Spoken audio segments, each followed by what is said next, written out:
हरे कृष्णा। आज हम एक विशेष प्रश्न लेने वाले हैं। लोग अक्सर पूछते हैं पूजा करने की सही विधि क्या है, कौन सी विधि से भगवान का भजन किया जाए। तो भगवान श्री कृष्ण ने भगवत गीता के 7वें अध्याय के 20 नंबर श्लोक में इस बात का व्याख्यान किया है कि भगवान को किस प्रकार की पूजा विधि पसंद है। भगवान कहते हैं, कामेस्तेर्हत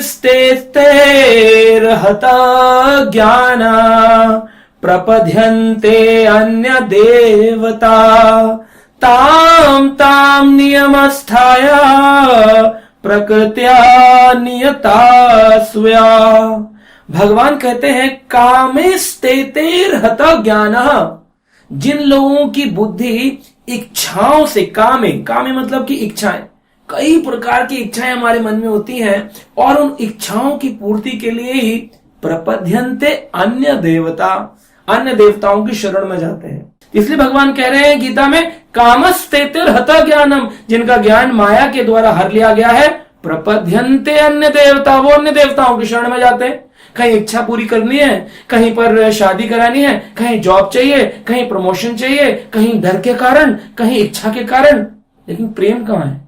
भगवान कृष्ण कहते हैं मैं पिता हूं और पिता की पूजा करने के लिए क्या मुझे कुछ ये बोलना पड़ेगा, मैं 1 रुपया दूंगा वो 1.25 लाख देगा, यानी कि मैं कुछ दूं तभी भगवान देगा।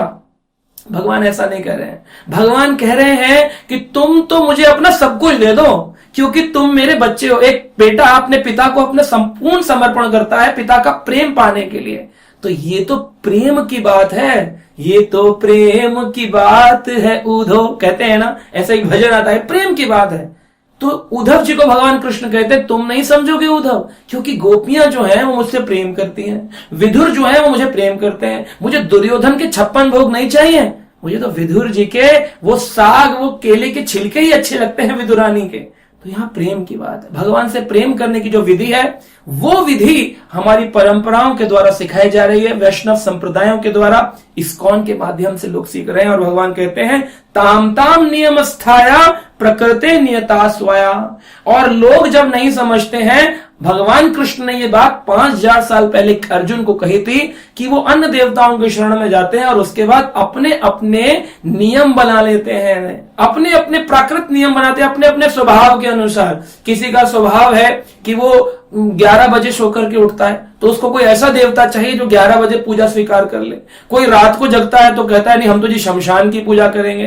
तो ये 3 प्रकार के गुण होते हैं, सतोगुण, रजोगुण, तमोगुण। रजोगुण, तमोगुण, सतोगुण, इन 3 गुणों में 3 प्रकार के स्वभाव, और इन 3 प्रकार के स्वभाव का पूरा क्लस्टर बन जाता है, आपस में क्रिस क्रॉस हो जाते हैं। 3 को 3 से गुणा करो 9, 9 को 9 से गुणा करो 81, 81 को 81 से गुणा करो अनलिमिटेड प्रोबेबिलिटीज आ जाएंगे आपके सामने। आप कहेंगे कितने गुण हैं, जैसे 3 ही रंग होते हैं लेकिन उन 3 रंगों से असंख्य रंग बन जाते हैं। बेसिक कलर 3 है, वैसे ही आप देखिए 3 गुणों से असंख्य स्वभाव बन जाते हैं। और भगवान कह रहे हैं प्रकृत्याय, अपने अपने प्राकृतिक स्वभाव के अनुसार अपने अपने विशेष विधि विधान बना लेते हैं। कोई कहेगा कि जी हम तो लाल टीका लगाएंगे, कोई कहेगा हम काला लगाएंगे, कोई कहेगा सफेद लगाएंगे।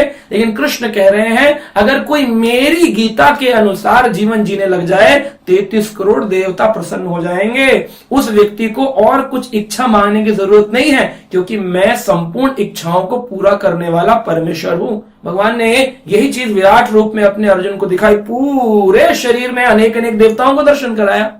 अर्जुन देखकर घबरा गए, बोले अरे भगवान आपके अंदर तो मतलब सब कुछ विराजमान है, सारे देवता आपके अंदर। बोले हाँ, फिर अपने विधि विधान मत बनाओ, क्योंकि मैं सारी इच्छा पूरी करने वाला हूं। कई लोग सोचते हैं शायद दुर्गा जी की पूजा करके इच्छा पूरी होती है, शिव जी की पूजा करके मुझे वैराग उत्पन्न होता है, कृष्ण भगवान की पूजा करके तो खाली मोक्ष ही मिलता है।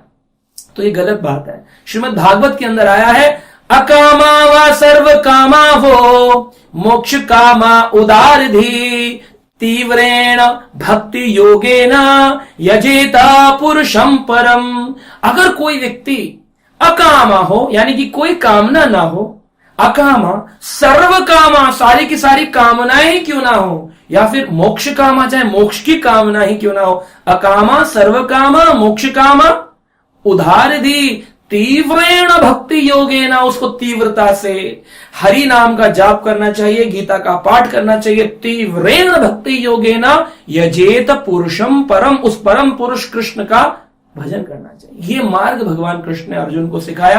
अपने अपने विधि विधान मत बनाओ, क्योंकि भगवान आगे अनेक श्लोकों में इस बात को वर्णन करते हुए इसी गीता के 7वें अध्याय के भगवान 21 और 22 नंबर श्लोक में इस बात को बता रहे हैं कि अगर तुमने देवताओं से कोई फल प्राप्त भी कर लिया, अंतवतम तु फलम तेषाम, वो जो फल है उसका अंत हो जाने वाला है, लेकिन मैं जो दूंगा उसका अंत नहीं होगा। जैसे आपने एक बैंक से लोन लिया, आपको ईएमआई चुकानी पड़ती है, लेकिन पिता से अगर आपने कुछ बिजनेस लगाने के लिए 10 लाख ले लिए, तो पिता का चुकाए ना चुकाए, पिता कहता है अरे मेरा पुत्र है, सब तो उसका है, ले ले, कोई बात नहीं।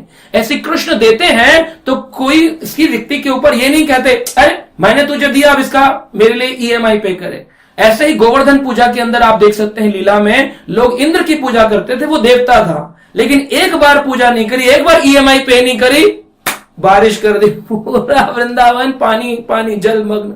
कृष्ण ना होते तो कौन रक्षा करता। यही शिक्षा कृष्ण ने अपनी गोवर्धन लीला में दी। इन सारी पूजाओं का जड़ है इच्छाएं। इच्छाओं के कारण जाते हैं लोग मंदिरों में, लेकिन जाना है अपने पिता परमेश्वर कृष्ण से प्रेम व्यक्त करने के लिए।